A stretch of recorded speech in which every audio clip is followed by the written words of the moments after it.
It's 2 in the afternoon and Sung Jinwoo is snoring. Suddenly, he receives a call. It's his sister Sung Jina, telling him that today is the school interview and that it's already 2 in the afternoon, so he needs to wake up. But the most epic part of this is that when she sees him in person, she asks if he's really her brother. Well, since this is the start of the thrilling second season, it's a good time to remind you to subscribe. The difference with my channel compared to others is that I upload videos the same day the anime episodes are released, so let this adventure begin. The narrator reminds us that there is a global struggle to prevent the monsters from the portals from attacking humanity. Back with the siblings, Jinwoo's sister tells him she didn't know a person could change so much, and all the girls at school are crazy about him. She even asks if he wants her to get him a girlfriend. Later, Jinwoo is in the interview with the principal to discuss his sister. The principal says Gina is an excellent student and will be able to study medicine as she has always wanted. The meeting ends, but the principal asks Jinwoo not to leave because she has a question for him. She asks if Gina awakens as a hunter, would he allow her to work in that world? This surprises Jinwoo, and he responds that he would never let her be part of that world. The principal is about to ask him for a favor, but as usual, that scene isn't shown on screen, so for now, we won't know exactly what she said.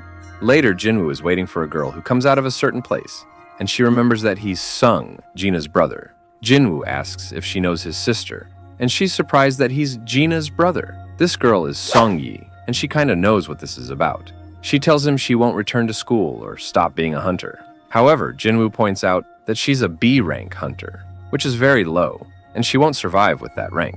Songyi replies that she doesn't need anyone preaching to her, and that she knows he's also an E rank hunter. But Jinwoo clarifies that he didn't come to tell her to stop being a hunter, and invites her to follow him. Meanwhile, at the airport, we see that Hwang Dong-soo has just arrived. A guy approaches him and asks how long he'll stay, but Hwang says he doesn't like this garbage nation, so he won't stay long. The man then asks if he came to see those 2 individuals, but Hwang replies that he didn't come to see them. He knows what he came to do, and the supervision team better turn a blind eye because they know exactly what he plans to do. He will eliminate them in a dungeon. He then asks if the man plans to stop him, and Hwang Dong-soo gives a devilish smirk, while the man nervously says he's just doing his job. Meanwhile, Choi Jong-un is talking to President Go Gun-hee about the ants from the island that have grown wings. Jong-un explains that even though they could fly, the ants' bodies fell into the sea, so for now it seems they can't cover long distances. The president responds that he will study these ants to understand what they might do next. Later, we see several people gathered in front of a portal. Suddenly, Jinwoo arrives and greets his old companions, and since he's with Songyi, they're surprised because they had seen her before. Then, they inform Jinwoo that a C-rank portal has just appeared at this location. However, another guy suddenly arrives, telling everyone to stop talking so much and get into action. Jinwoo asks who that is, and one of his teammates explains that it's a high-ranked hunter named Kim Chul. We quickly realize that this guy's annoyed because he believes he will be leading a group of E-rank hunters, Jinwoo and Songyi, looking down on them for being weak. And basically the team is composed of this rank A guy, several rank B members, Jinwoo's 2 rank C friends, and Jinwoo and Songyi, both rank E. Jinwoo reveals that he orchestrated all this intentionally to see if Songyi would reconsider, but she remains excited. So, they enter the portal. Upon entering, Jinwoo senses something is wrong, and the portal entrance turns red. Suddenly, Jinwoo is trapped inside the portal, and urgently tells his teammates to alert the attack squad that the portal has transformed into a red one. Meanwhile, the White Tiger Guildmaster, Baek Yoonho, is notified of the situation and declares that he will head there immediately. Something crazy happens next. All our heroes suddenly appear in a mountainous, snow-covered area. The rank A hunter confirms this is a red portal, and Songyi asks Jinwoo what a red portal is. Jinwoo explains that red portals are the most dangerous because they block all communication with the outside world and can only be escaped by defeating the boss. To make things worse, the monsters inside are stronger than the predicted rank. Suddenly, 2 arrows strike. One kills a boy, while the other is intercepted by Jinwoo, aimed directly at Songyi. Another girl notices how Jinwoo saved Songyi and realizes they were attacked by 2 ice elves. Jinwoo clarifies that those 2 were ice elves, cruel and merciless beings.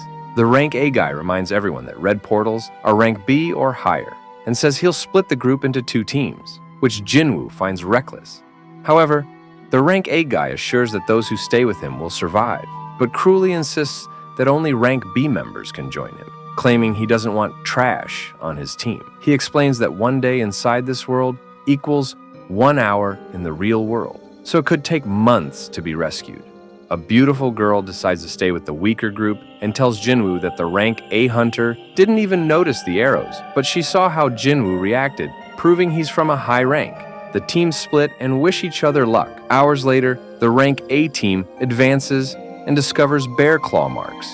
The rank A hunter doubts the other group can survive. Suddenly, he senses danger, and enormous bears appear, initiating battle.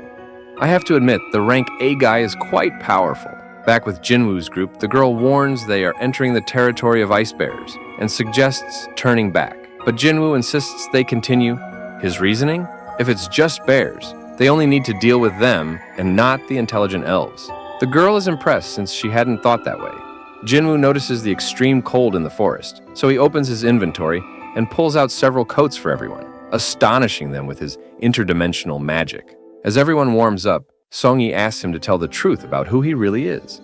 Jinwoo responds that since he brought her, he'll take responsibility for her but doesn't want her or anyone else, asking him questions. Suddenly, a massive white bear appears. Outside the red portal, Baek Yoonho tries to enter, but finds the portal completely sealed.